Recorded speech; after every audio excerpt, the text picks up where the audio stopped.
You are listening to At the Core with Sarah Friend, in which I have conversations with women in leadership. As the president of a financial services firm, I'm honored to be a leader and have this platform to connect with other women in leadership, to talk with them, hear their stories, and celebrate their unique journeys and impact.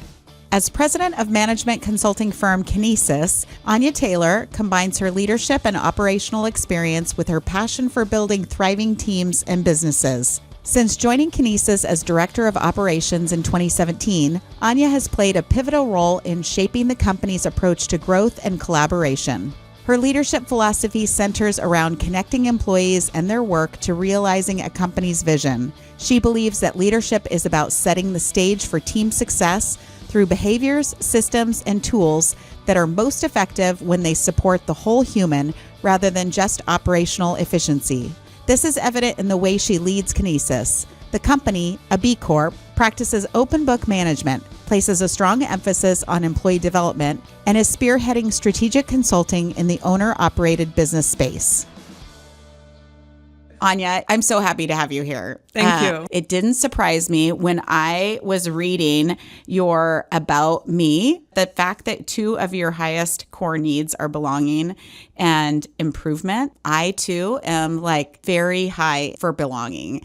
I immediately sense that from you. Awesome. And so I've loved hearing all of the work that you're doing at Kinesis, getting to know you, your family, your story. And so I'm just super excited that you're willing to share it with others today. Yeah, thank you so much. I'm also so excited to be here with you. And I just enjoy your company so much. And when we do things together, I feel like you bring so much joy and energy to things. And so I feel the same way about you. There's just this instant connection to somebody I want to have in my life. I think that also speaks to when I first started reaching out. This has been a big goal for me, as you know, this year, to build more connection and to create a framework for deeper conversations with other leaders in our community. Absolutely. So yes, you're so right. And I love this kind of thread of belonging going through this, because I think what I've also experienced in these communities and in these groups, I really enjoy how much women are wanting to create belonging for one another and how important that is. And at the center of these interactions, people introduce one another. So that thread really goes through for me, for sure. Professionally, I came to the Pacific Northwest to pursue a bachelor degree. I went to Portland State. I did my bachelor's in speech communication and then went on to get a master's in international policy studies in the Bay Area in Monterey, California. And then decided that I needed to go back home, needed to go back to Berlin, maybe work in government or nonprofits or NGOs, non-governmental organizations, and started working in that vein, which is often somewhat of a corporate, very structured approach, obviously big organizations. And the man who I then ended up marrying and having kids with wanted to go into brewing. So we were at this juncture in our lives. And so we decided to move back to the Pacific Northwest because that would ultimately help his career. And so we ended back up here in Portland in 2006. And I worked, I think, as a receptionist or something at the beginning, and then made my way into project management for a smaller manufacturing firm here. Did a lot of work for Nike. I worked mostly on museums. So when you think about exhibit building, those types of things, which was very rewarding and very fun to do. And through that experience, I learned how to not only lead projects, but then also lead a team of project managers. And I built up that team to, I think, about 12 people at the time. And then the company, ultimately shrank a little bit, had layoffs, and I decided to do something else and then ended up at Kinesis as director of operations. You're saying it like it's no big deal, right? But it is a huge deal. When I think of the decision to even leave Germany and to say, okay, you've done all this work in school and then move to the United States, which is a huge decision. It is, yeah. And start as a receptionist. Where did you get the courage to do that? And did you have this long-term vision for yourself that you're like, these are just steps necessary to get to that longer-term vision? This is a really interesting question. And so I went to Botswana when I was 19, right after high school.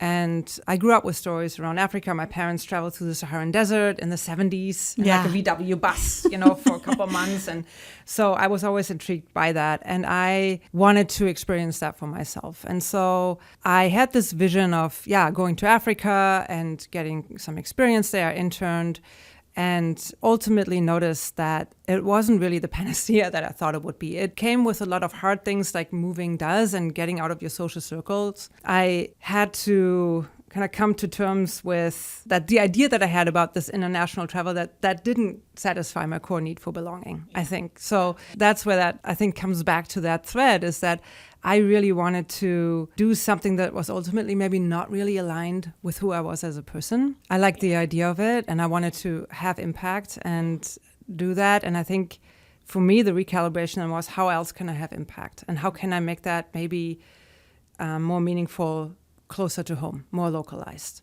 I would also say that I learned how to create belonging where I was. So I left Germany, and I don't really have a lot of regrets about that, or I didn't feel like I needed to be there. I always felt like the pull to go somewhere else. Like so many other people, right? We have all these tensions. Yeah. And so like balancing those and trying to figure out how to combine them. I think I just made choices that, would support me as a human being, but also help me realize the things that I then discovered about myself. And I think this is really important. I think especially for younger people to realize that, yes, you're pulled by certain things, and there are things that you want to accomplish and that you might have a vision for. And just be prepared that this vision might take many forms, and you might have to dig a little bit deeper or shape things in a little bit different way to actually be coherent and be in kind of congruent with yourself, if that makes sense. Like, with your values and who you really are as a human being. My kids are a little older than yours, so they're just beginning their launch to adulthood. And it's like that perfect timing for that conversation about, what's really important, because everybody puts pressure on them in terms of like, what's the rest of your life look like? Yeah. Like, they don't know what the rest of their lives look like. And it's like the right question, I think, is, what do you really care about? Yeah. What's important to you? If we can be clear about our personal values, our vision for what we want in our life, but then let go of the how, this concrete definition of the path to that. It's such a comfort zone to try to imagine that we know the path, that we actually force it on our kids too. Mm-hmm. That will all evolve in a way that is a little unpredictable, because life is constantly changing. It's an illusion of control. Yes, it is an illusion of control. We can't control it. We can't plan it to that extent. I think this also extends, to companies. And yes. So this is why it's so important then to have values and have something that grounds you down and that roots you to who you are, so that you don't feel like, you have no kind of tethers to anything. Right. And like that's very disorienting and chaotic. Yeah. But I think it's really important to understand that a life well lived is one that has the flexibility to veer from the paths that have been laid out, or that maybe you thought you were going to walk, and then be open to what else might unfold. Mm-hmm. And again, like you said, the most important thing is that you stay true to yourself. Well, I do love the application of it to businesses too. I mean, if COVID taught us a lot, but it was such a clear example of something that came out of nowhere and completely changed the path for how we interact with our coworkers, how we make decisions as a business, the need for accelerated change, now responding to a new normal that didn't exist in 2019. I would just love your perspective on applying those same principles of the need for values, that need for long-term vision, know where you're going, and then just be a little bit looser with the path. Yeah, it is intimidating in some ways as somebody who leads a small business, but it's also very exciting. Yeah. I think the days where we could plan something for a year or even longer periods of time and then just execute the plan really well are over, or seem to be over, at least at this point. So then the question becomes, how do we lead in this world of this very rapid change, and how do we adapt? And so I think for us, what we often work with business owners on and what we do for ourselves is, being very grounded in our vision, generally, like really the BHAG 10-year goal is where do we want to be? And also in what motivates us day to day, so our values. And the mission that we have for us, a mission is a one word, and for us it's transformation. So really having an impact. And outside of that, we try to do experiments, I think. A lot of the time, I would call it that. Yes. We know what works. Yeah. And when I say experiments, I mean that we kind of design little initiatives that have kind of a floor that we protect against in terms of, okay, like we're not going to destroy the company if this doesn't work out, right? We manage the resources here. But it has the opportunity to have a big upside. We do some events like that, right? We do some offerings that we concept like that. We work with clients in that way where we say, okay, like we don't know where this is going to lead us, but here's how we design this kind of initiative. We have something that we call the big idea process. We can get people together and try to get them to really think outside of the path, that we usually envision, which is, again, like as leaders, I think we have so many things that come at us, and there is already so much ambiguity that sometimes we really cling to this path because it gives us a sense of control and a sense of certainty. And I think we want to move this sense of control and sense of certainty to kind of the structural part. For example, is having some people work on something. We have an engineering company and they work on some projects that only, interest them, and they kind of collaborate on that, and they given a certain amount of time. I think bigger companies have done that as well, like Google and 3M, and just let them go with that for a little bit and then see what comes out of that. With another company, we did a YouTube show about how they come up with concepts for their clients. And so we just put that on YouTube, and they got a lot of resonance out of that, just out of the client community, employees trying to work with them now because they saw that and think it's cool. So, but we didn't say like, oh, we want to get more employees, this is why we're doing this, right? We didn't reverse engineer that. We just said like, what would you all like to be doing? Would you have fun doing this? And we throw ideas around, and then people say, yeah, I could invest in that. That sounds great. We don't know what the outcome will be. So that's kind of, some examples of how that would go. And I think it's important to have that freedom and allow yourself, whether it's in your personal life or in your business, that kind of a leeway, because you'll be surprised, I think, by what might happen.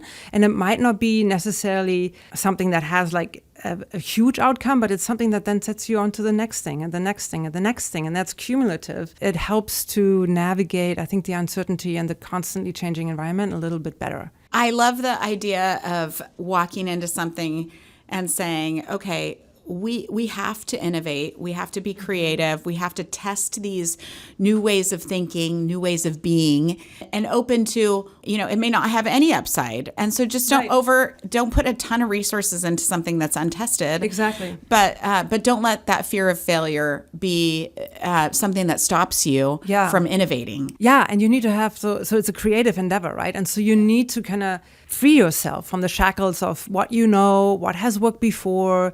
Like true innovation really creates something new that hasn't been there before. And that in itself is by definition, an unproven concept. So I like your idea of, let's try it out in a smaller space.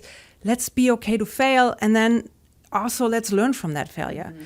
Right? Where are the lessons here? Where's the stuff that we can actually now take? And that's the positive outcome. Like from a failure, there's always something we can learn. Yeah. We can maybe do better, but maybe even say like, oh, this is like a side effect here that we didn't really realize, and we can use that for something else. So when you're working with a client and they've got a core business, a core revenue stream that's working well, how do you advise them on how much time and effort do they use with keeping the core alive and fresh and, working well? Yeah. And then how much of their resources should they dedicate to these experiments? Yeah, that's a really good question. I don't think there's a one-size-fits-all answer for that. I think it really depends on who do they have available on their team, who has energy and time to give. Passion, exactly. So important. People often neglect that. If you have people who actually are excited about the thing that they're going to try, you get much better results. You get people, jumping in there and giving it much more creativity, much more energy.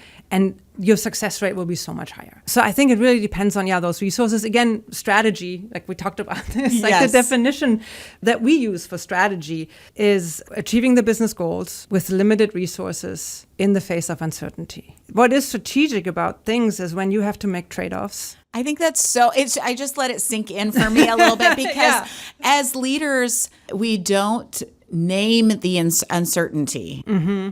We often try to ignore it, maybe pretend the uncertainty doesn't exist. Absolutely. And so I love that you actually have it as a part of your definition. Like you can't get away from the fact that there is uncertainty. Yeah. Like it just acknowledges, like for the people who may get stuck in that space of, I can't move forward, I can't make a recommendation, I can't be enthusiastically engaged in this activity because I have this fear of this thing, unknown thing happening in the future that may make this a failure. That is reality. We're all in the same boat and we're charging forward anyways. And that also can be very exciting. And I think, I can't remember who said this, but it's this quote that I love, and it says, life begins outside of your comfort zone. I think there's something said about getting out of what you know and getting out of what's predictable, and that is really where people are comfortable a lot of the time.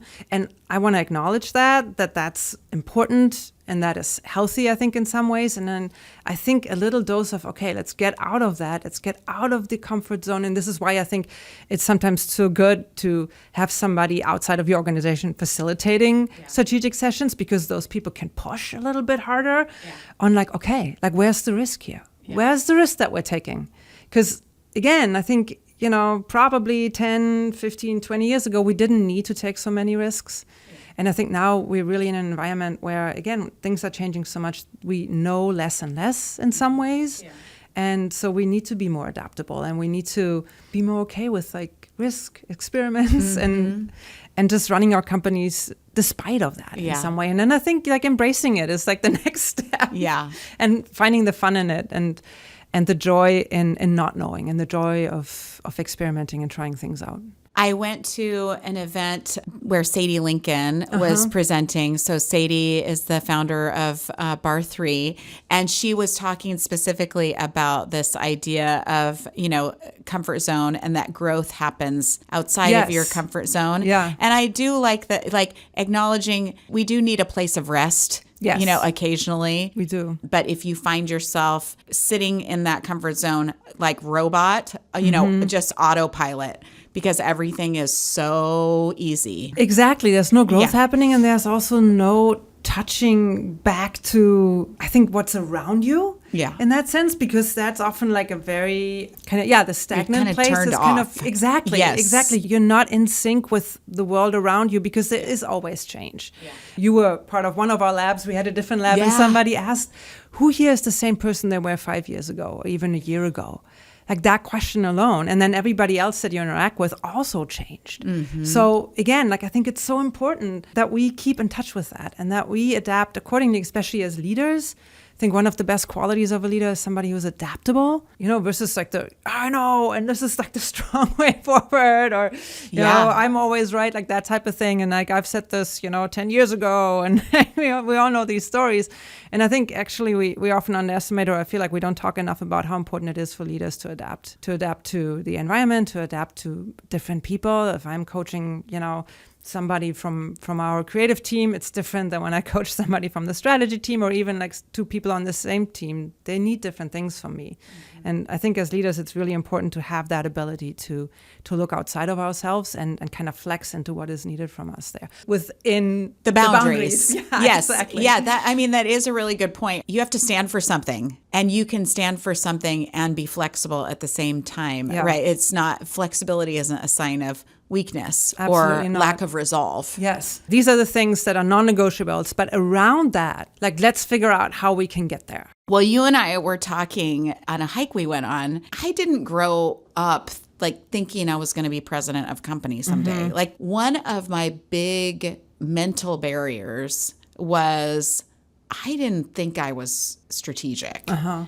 Well, I took a leap of faith and was like, well, it can't be that hard, right? I'll learn it. And I'm so glad I did. And that's one of my kind of mantras to people is you don't need to know everything. Right. Yes. You will learn along the way. But I would just love to hear your perspective on how you help clients through the strategic planning process, and then your big creative vision for what the world might need next. So for us, we employ like the same approach with like the future kind of backward approach, right? You could also say like, I want a present forward approach for strategy, which would mean like, I'm sitting here right now and these are my resources, these are my capabilities. What can I do with that? Like, where can I go? And we do that often, I think, on a shorter term basis because we need to, because we're constrained by what we currently have. We want to start generally with a really big vision or BHAG because that is motivating. And that big, hairy, audacious goal. That big, exactly, big, hairy, audacious goal. And ideally, we want it to be something that's not profit related or revenue related, but we want it to be something that's exciting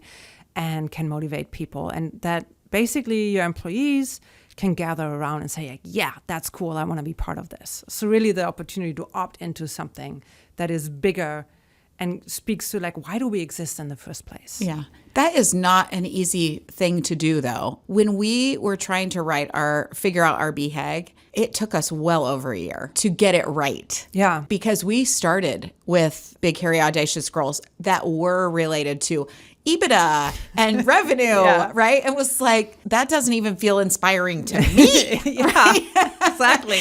I mean, it's very concrete, but for us to come up with our big, hairy, audacious goal, our 2030 vision, it took a long time. Is that normal?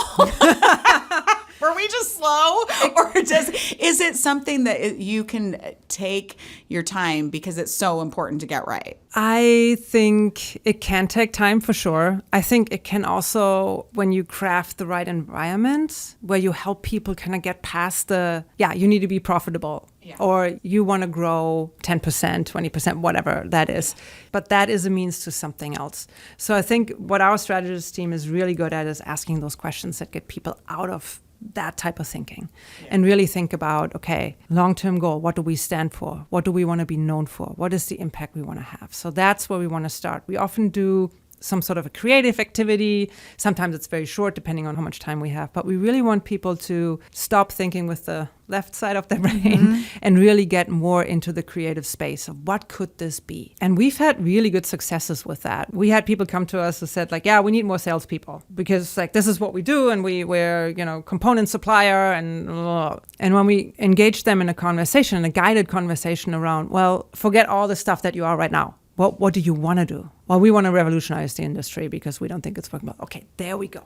And that's it, right? And so it helps sometimes having somebody from the outside who can bring these things out. Often we say like bad ideas first or bad ideas only. Oh, I love that. So for people to just say the things. And then we kind of sift through that and then we have them in groups and say, okay, is it this, is it that? And then one of the other things that we do that is really effective is dot voting. So if you have all of these ideas on a whiteboard and then you give each person 3 dots, you see pretty quickly what is important to people. Like even if they say like, oh, this other thing is really important, they argue for it. But if they have a limited amount of resources, these dots, you'll see what crystallizes out of that. I think that's really, really important. And then the other thing I would say around the strategic planning process is that planning is really just like making a plan for like the first year or maybe even for the first couple of months. Often people confuse the planning part with the strategic part. So planning is not necessarily strategic. It's just a way of getting things done.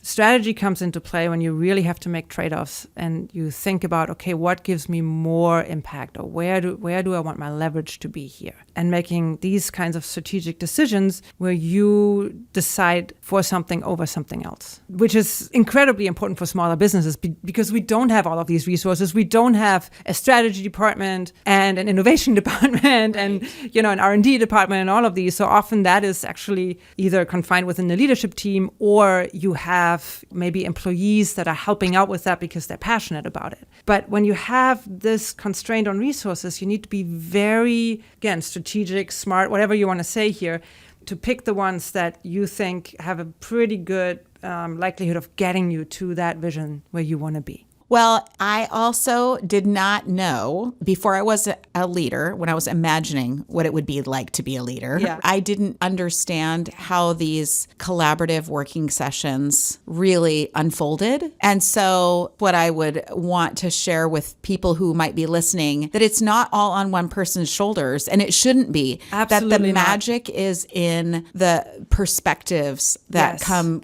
together in this process. It's that big pile of ideas where you get the magic. And so the idea again that, oh, I'm not sure if I would be a good leader because I don't have all the answers. Once you start thinking you have all the answers is when you fail as a leader. Exactly. Absolutely. Yeah. And also we're still learning, right? Like even as a leader, I think as a leader, I've learned the most probably because I am in tune with what's going on. I am in tune with other people and what they're telling me. And I'm a good listener. Or I want to be a good listener.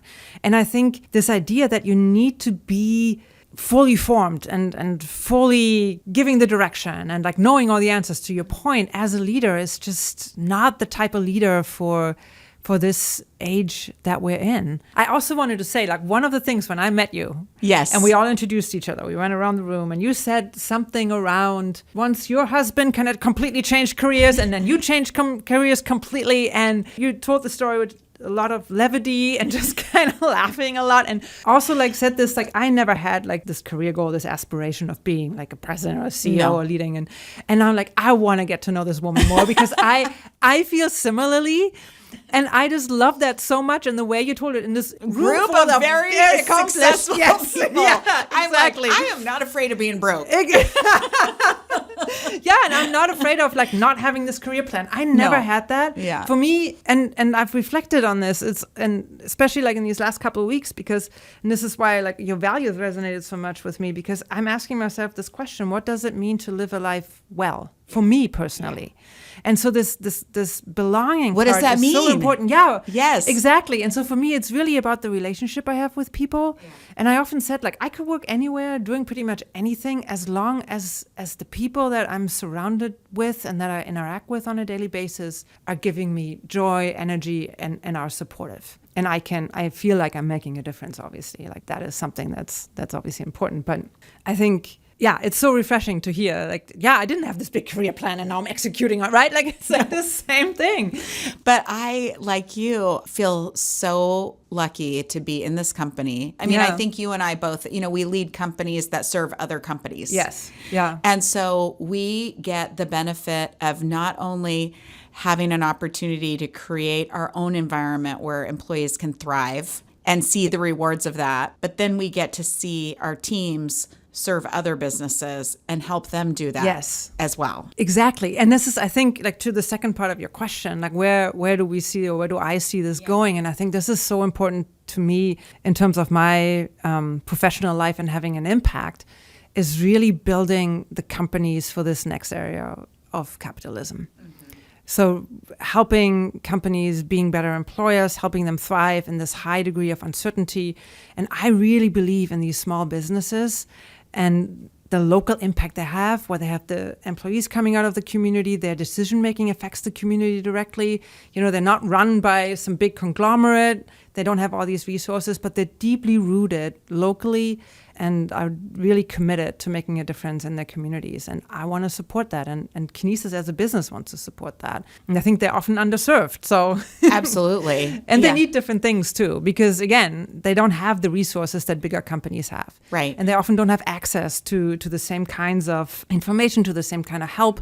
And so it's really important, not just, for us as a company to work with them, but also to create a community where they can help each other and where we create more of a platform for these businesses to thrive and help each other out.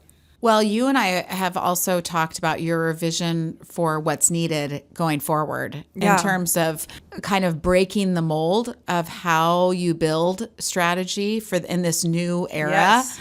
I would love for you to share a little bit more about what you think is missing. Yeah, thank you. This is really something that's been on my mind ever since I've been out and meeting like people like you two who think about like very deeply about how do I show up as a woman and a leader, and how do I make that my own? And so for us, we've been really thinking at Kinesis, we've been really thinking about how can we build something that is a little bit more of a middle path and that can incorporate more of the comprehensive kind of approach, like not just thinking about internally, like the company has the teams and we have a business units and we have budgets and we have all those things. And often when we look at operational systems or other systems that we build in running our businesses, they tend to focus like very internally. But is there something where we can focus externally and look at what's happening in the society, what's happening in my community? Because we are affected by it. And I think this is another one of these control things where we think like, oh no, we just need to like really hone in on what we have here and we're going to make our plans and, have our quarterly meetings and doing all these things basically in a vacuum.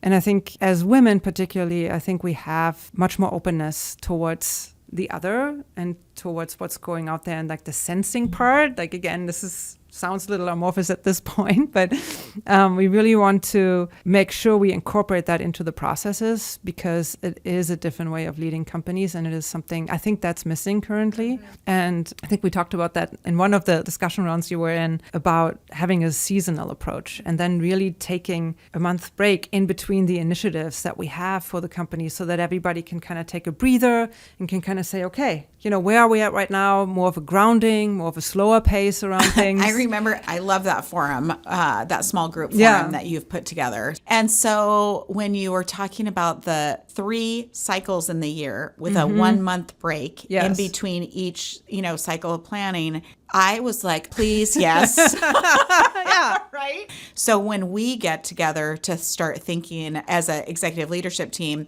and our first team to start thinking about, well, what are our tasks for next quarter? Well, you're doing that in the quarter that you're already in. Yeah, completing the tasks. So you're completing the tasks that you committed to. Right. So you're giving updates on where you're at and planning for the future. So it's always this push and pull between, am I here right now? Or am I there? Am I already in the next thing? Have I already kind of set this thing down? Right. And so this idea of, no, I'm present, I'm in this until it's done. I just think it's such a necessary and fresh way of thinking about how do you plan your year? And new employees are coming into our businesses that adapt to that next generation. I think there's a lot of good things that they bring. Oh, absolutely. Yes. With the boundaries they're creating. I think myself as a Gen Xer, I'm very much like grinding it out. I know. And I admire the other approach. And I also know it's much healthier. And ultimately, is just something that will be leading to a better and healthier society overall. So I would love to know if you think back to, that 20-something still in Berlin. Yeah. You probably could not have imagined your world today. No, not at all. Which is just such a testament to the whole idea of letting go of that false security of knowing the concrete path. Exactly. And I think looking at my 23-year-old self, I probably, if I now would tell the story of this is what I'm doing, probably be like, ugh, you sold out, or you what? You work in a business, you actually run it, like you're those types of things. VW van in Africa. Exactly. I'm supposed to do that. And at the same time, I can honestly say, but I'm happy and I'm living my purpose and I can feel it. And so I think that is so important to allow that to happen and to allow that openness and to allow that change. I mean, I've made a lot of very significant life changes over the years, and each one of them was very hard and very rewarding and ultimately the right step for me. And I think that's, again, it comes back to what you said, like this kind of integrity with yourself and knowing what you stand for and living into that is just the best gift you can give yourself. If somebody said, I don't actually feel that connected to my values. Yeah. Like, how do you encourage people to take this idea of getting grounded in values and purpose with their own life? Yeah, it's right. Like when you start out with, what do you like doing? Yeah. Okay, like I would do this even over doing that. Yeah. Like those types of things, right? Yeah. I think we all have them. Yeah. But I think people are often just not framing them in a way. And I think it's so important to do that because then you really become in tune with what you like And you can be strategic about your own life, like make decisions that are aligned with your values, because otherwise you always have to weigh, do I do what other people say I should do, or do I want to do what I do? That's even the wrong question. The question is, what is aligned with your values, with where you want to go, with how you see yourself, with how you want to live your life. Yeah. So I would start there.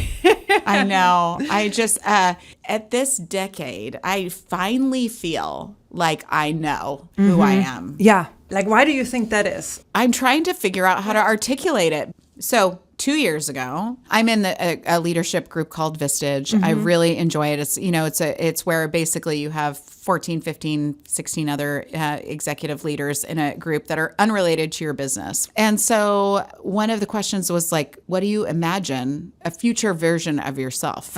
And what I imagined for me was this elderly woman who's strong and hiking through the woods, backpacking at 70, and just really back in nature, which felt so far from who I am right now, or was even 2 years ago. And it made me so sad. And I thought, I guess that life isn't mine. But something about that future vision that I was like, okay, you have a lot of years ahead of you. Yeah. Let's hope.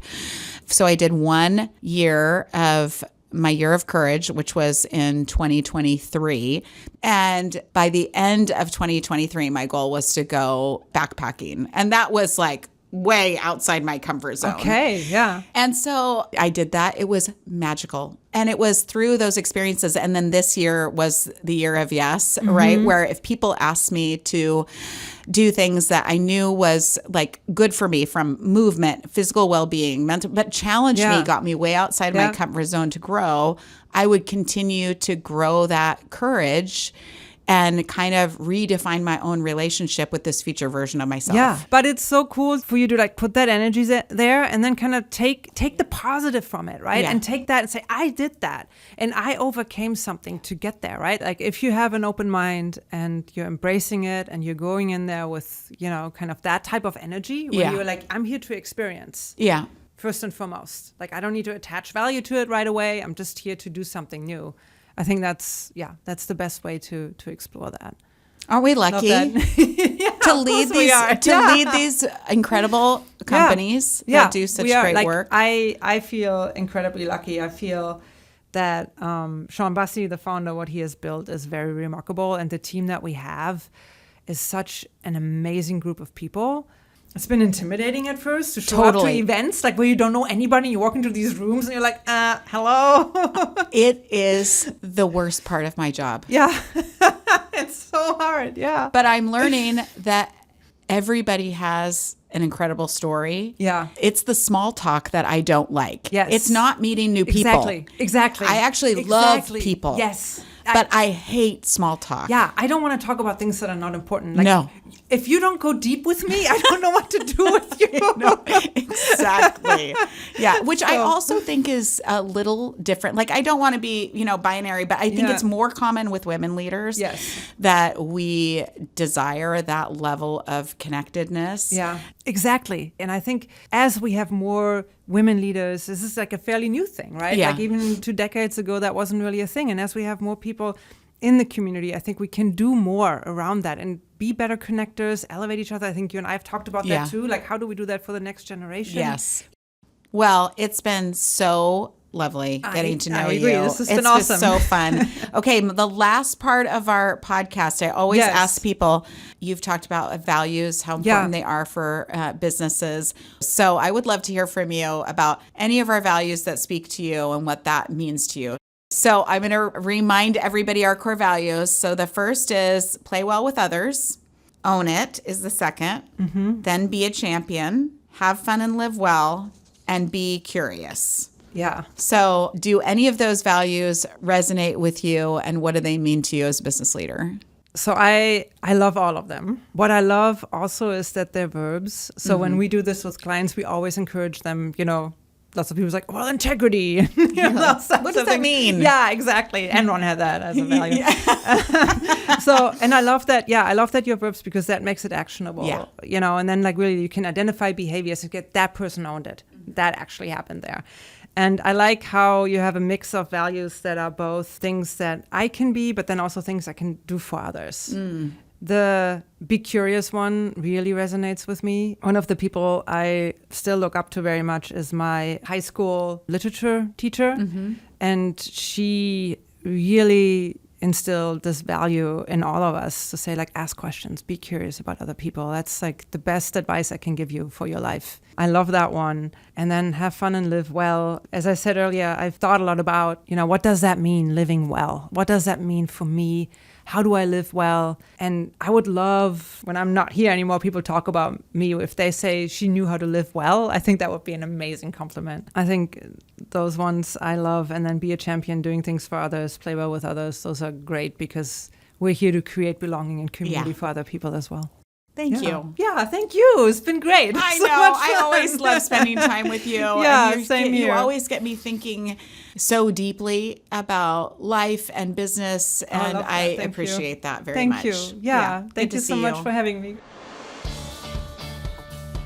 At the Core with Sarah Friend is produced by the Partners Group. Our content writer and editor is Carrie Conroy. Jake Malera handles audio engineering, and Taylor Kapik creates our graphics. Courtney Itami oversees our podcast production. Kyle Lusk is our podcast administrator, and Alyssa Mueller is in charge of project management and guest outreach. Find all of our episodes at thepartnersgroup.com, as well as on Spotify, Apple Podcasts, or wherever you listen to your podcasts. Advisory services offered through TPG Financial Advisors, LLC, an SEC registered investment advisor and a wholly owned subsidiary of the Partners Group, LLC.